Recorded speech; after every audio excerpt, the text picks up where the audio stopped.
Now hello everybody and welcome back to another Airline 320 video, and today welcome aboard my phone everybody.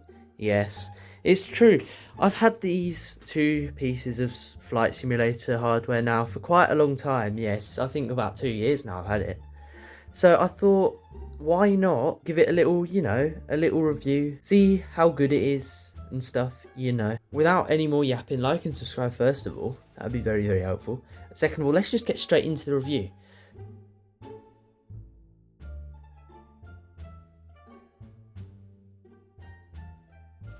So this is the Thrustmaster Airbus Captain pack. Yes, it's the non-brokey version. And I have also got an rudder pedal right here by Thrustmaster. Yes, they're very good. So let's start off by talking about this piece of equipment right here. Bonk. So this was literally, I think I got it about a couple days after it came out, so it's not the updated kind of facelift version of it. I don't really know what that means, but yes, it's the very, very old version, and from what I can say from it, it's very good. It works. It's not kind of a like a plasticky plastic, but it is a plasticky plastic, if you know what I'm trying to say.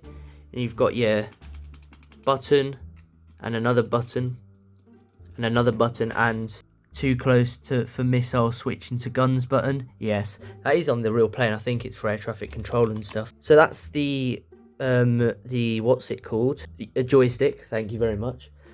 And over here we turn our attention to the magnificent throttle quadrant. So with the captain's pack, you get this and you get this added on to this. Usually you just get this, right? I had to buy this, right? That kind of spoils the thing here, because I did have an issue with it before. As you might be able to tell, this and this are a slightly different colour to this. This middle bit is just under a year old, and this was the original one that came with it 2 years ago. Now, I did have a problem with it. I don't know if anyone else has ever had the problem before, but when I go to idle thrust, yeah, that's not very helpful. Also, I like how that one comes with engine switches as well, like engine numbers, and this one doesn't. So that was a bit of a problem for me, because like you go in idle, you go into throttle back, and that registered then as reverse thrust. So you touch down, and you would then just go to the right because you were in reverse thrust while not being in reverse thrust. Talking of reverse thrust, you've got reverse thrust, you've got your detents, so you've got toga, MCT, climb, my hand's in the way, sorry, and idle, and then reverse. I'm not very good at filming. Then you've got your flap lever that's kind of designed to look like the real flap lever, but it doesn't go up like the real flap lever. And you got your spoilers as well, that you can do that and that, but you can't arm them. And also, by the way, I took the detents off of this because it did have detents like this, but I thought there was no need for them. So yeah, that's kind of the look. And when you're in a flight simulator, oh, by the way, if you need to taxi, this twists, and that brings me on to a few issues. Number one is that whatever you do to it, if you just touch it like that and you've got the steering, the plane goes all over the place. It's half a flight simulator issue because the flight simulators are so sensitive, but also half the Thrustmaster's problem because it shouldn't be registering that as a twist. So you can disable that just by pressing this little button down here, and you can't move it at all. And then you go over and get some rudder pedals. Oh, aren't these fun? These right here are the Thrustmaster rudder pedals, and these are the things I've had the most problems with. Yeah, they're not magnificent. First of all, right, I just want to. I'm just gonna moan for a second here. This is I've had these for almost 2 years. Actually, I've had these for about 3 years or so. These I've had for 2 years, and this is a bit of a rant, right? First of all, the rudder is, a lot of the time you have this problem where you have these rudder pedals centered but the flight simulator registers it almost like this, which is really annoying. And second of all, right, so you plug these, right, so this is my biggest problem with them. Right, so you can't remove this, right, that's all fine, that's fine. And you plug this wire here into this, wherever that is, here, right? I broke the clip that clips it in. So this, right here, very out of focus, is Gorilla Glue tape. It's the only way I can get it to stay in, because this isn't removable. You can't remove this. So everybody, this is what this looks like, and from what I can tell, it's not removable. So I'm literally going to have to stick with the Gorilla Glue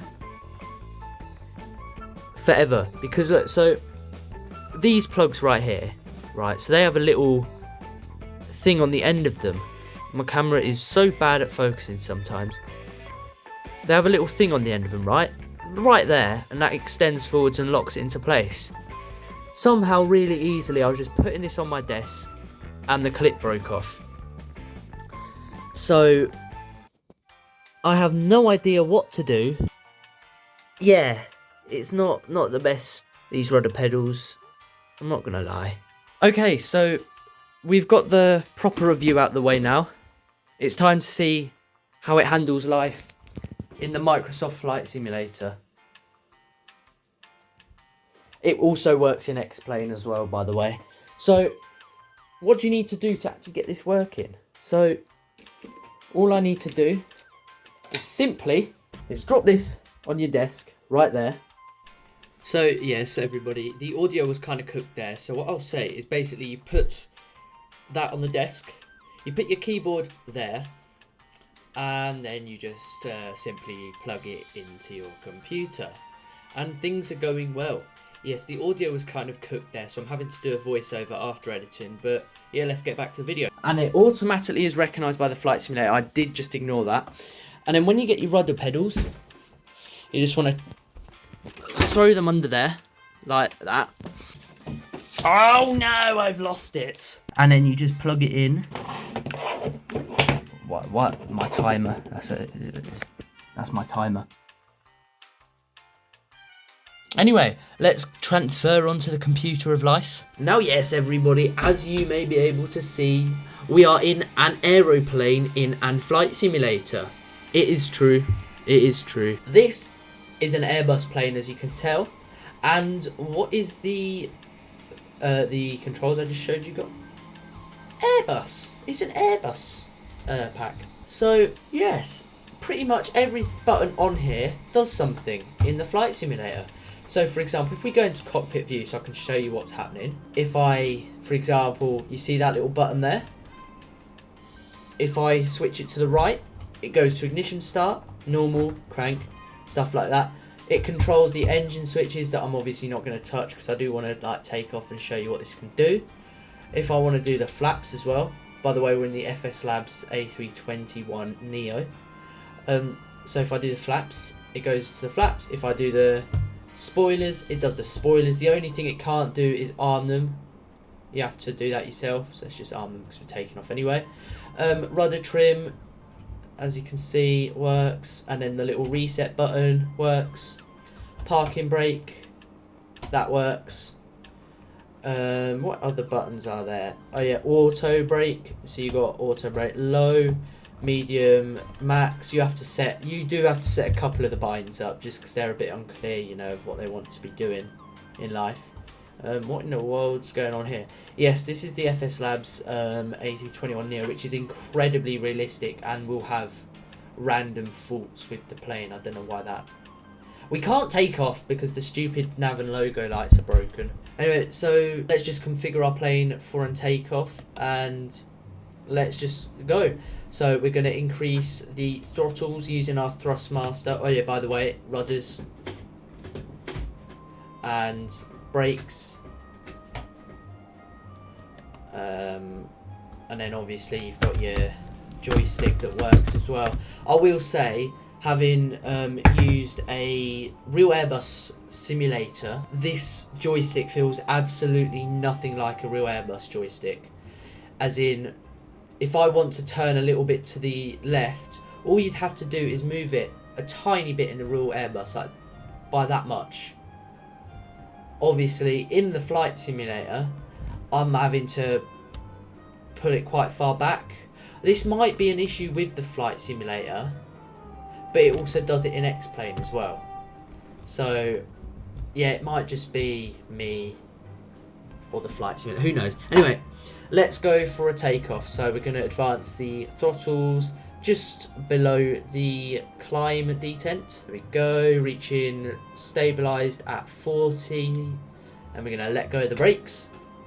There's a tiny bit of a delay, but that's probably a real Airbus thing. And now let's push it to toga. Push the joystick down just a touch. Shut up. Let's keep it nice and centered. Okay, return the joystick to normal. And let's rotate at 140 knots. And there we go, we are in the sky. Lagging in the flight simulator because... Let's put the gear up. Yeah, the gear switch works as well. All things are going well. Let's return the auto brakes to off. Sometimes you will have to turn it off. And yeah, that is the Thrustmaster joystick,